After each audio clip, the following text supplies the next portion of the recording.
Hello, it is Ryan, and we could all use an extra bright spot in our day, couldn't we? Just to make up for things like sitting in traffic, doing the dishes, counting your steps, all the mundane stuff. That is why I'm such a big fan of Chumba Casino. Chumba Casino has all your favorite social casino-style games that you can play for free anytime, anywhere with daily bonuses. So sign up now at ChumbaCasino.com. That's ChumbaCasino.com. Sponsored by Chumba Casino. No purchase necessary. VGW Group. Void where prohibited by law. 18 plus. Terms and conditions apply. Time now for sports on 104.7 The Cave. Here's Ned Reynolds. Mike, the intern, Ned Reynolds, in the studio. I can't believe it's Thursday already, and Team USA now on the top of the mountain when it comes to the medal count and the gold medal lead, right? How about 27 golds, and that's 2 more than the People's Republic of China. That's pretty doggone good, but in total medals, oh my goodness, it's a runaway. USA has something like 94, 95, somewhere in that vicinity, and the closest challenger there is in the 60s. So Team USA has really done very well, and today will be another big day, especially, Mike, in men's basketball. Now, the men's team is undefeated, but they're also in the knockout round, which means undefeated means nothing. You lose and you're gonzo. It is the semifinals, and the USA plays Serbia later this afternoon. It's only the 3rd time they've played Serbia in 3 weeks. Exhibition game, USA won. In the pool play, that's how they have things divided in the Olympics in pools, and USA won again there. Now, 3rd time. Serbia, folks, is pretty doggone good. You have Nikola Jokic, who is a 2-time NBA Most Valuable Player from the Denver Nuggets.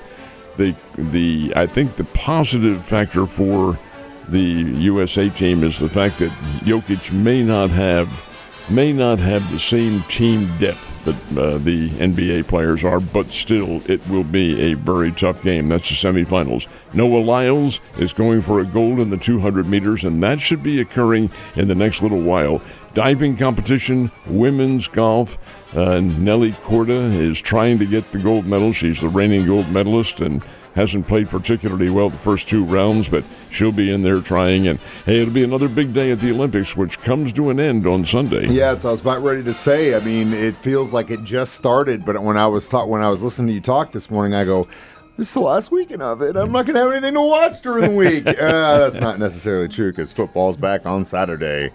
But in that regard, we lost someone in the kingdom yesterday. Sure did, and this is a shame, too, because Jim Kearney was really one of the top and yet undersung stars of the Kansas City Chiefs dynasty back in the late 60s and early 70s. Wonderful safety. Began in the NFC with the Detroit Lions and came over and signed on with the Chiefs in 67 and was with them the rest of the way right up until the mid-1970s. Kearney was really good, and he well represented the historic black colleges, which were contributing so many members to the National Football League. He played at Prairie View A&M. This is interesting because he was a teammate of Otis Taylor at Prairie View A&M. And those guys had a great basketball team, too. Now, the basketball team was not as good as their football program at Prairie View A&M, which is an adjunct of Texas A&M.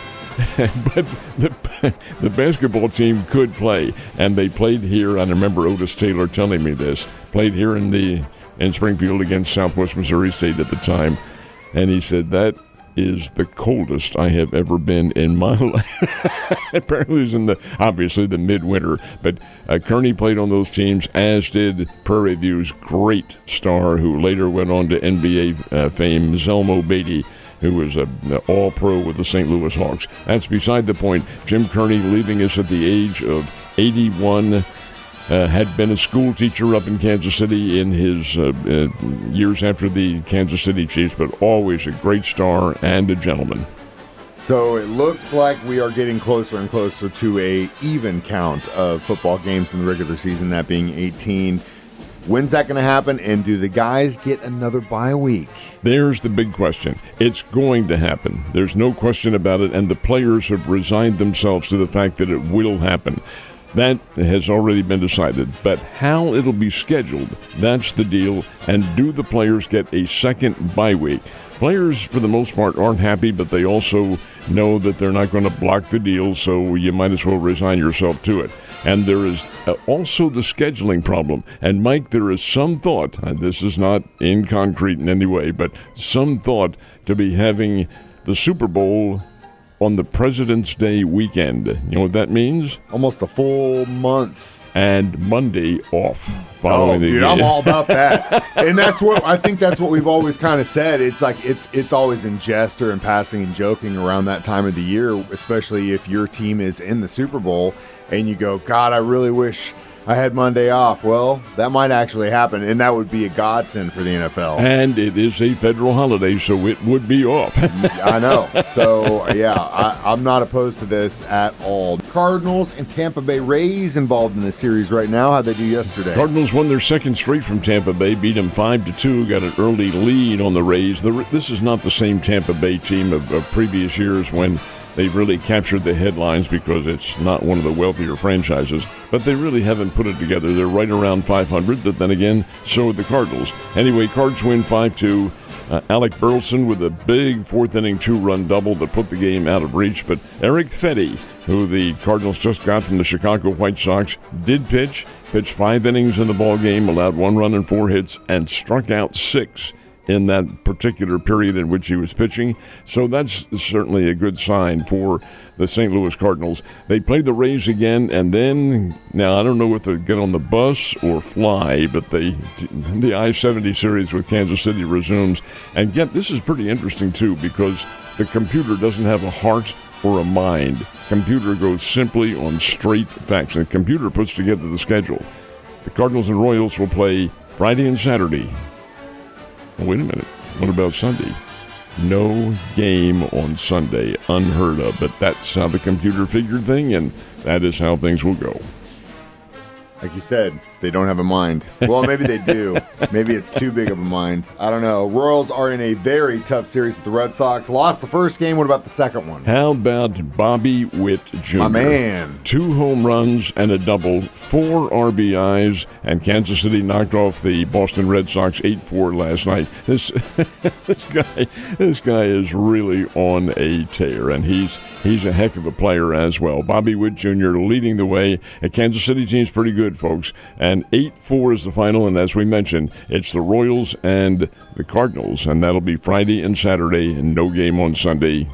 Hard to explain. Anyway, Springfield Cardinals did get a win. They were playing the San Antonio Missions and beat San Antonio 7-4. Chandler Redmond had a couple of RBIs in this ball game, and the Springbirds continued with their home streak against the Missions, who are the San Diego Padres farm club. Last but not least, a huge penalty coming down from the NCAA on Michigan football. What about their head coach now that he's no longer there? What happened to him? This is really, really fascinating to me because the NCAA said that the head coach, who, as you'll know, is Jim Harbaugh, is suspended for 1 year. He's suspended for a year, and then for the next 4 years after that, he has what's called the show cause option. Oh, wait a minute, though. Jim Harbaugh ain't with Michigan anymore. Folks, he is coaching the Los Angeles Chargers. Therefore, this is this is just a significant penalty because, in a way, now Harbaugh's in his early 60s, and his chances of coming back to college football or circumstances are probably rather limited, if in fact at all, in the mindset. If he does, he would have to sit out the first year under suspension, and then the show cause, which is, hey, have you reformed? What's the necessity in you being back there as a coach? It's kind of a punitive effort, but he's not there and not in college, so it's more than just a showpiece is really what it was. Yeah, but so like, for example, let's say that he coaches for a while, doesn't go great, he's out in 5 years, tries to go back to college. At that point, he has to sit a year, or doesn't matter. It's not this next year. It's if he decides to come back. It's whenever. Gosh, interesting. Well, couldn't have happened to a better guy, in my opinion, Ned. You have a great Thursday, and I will see you mañana.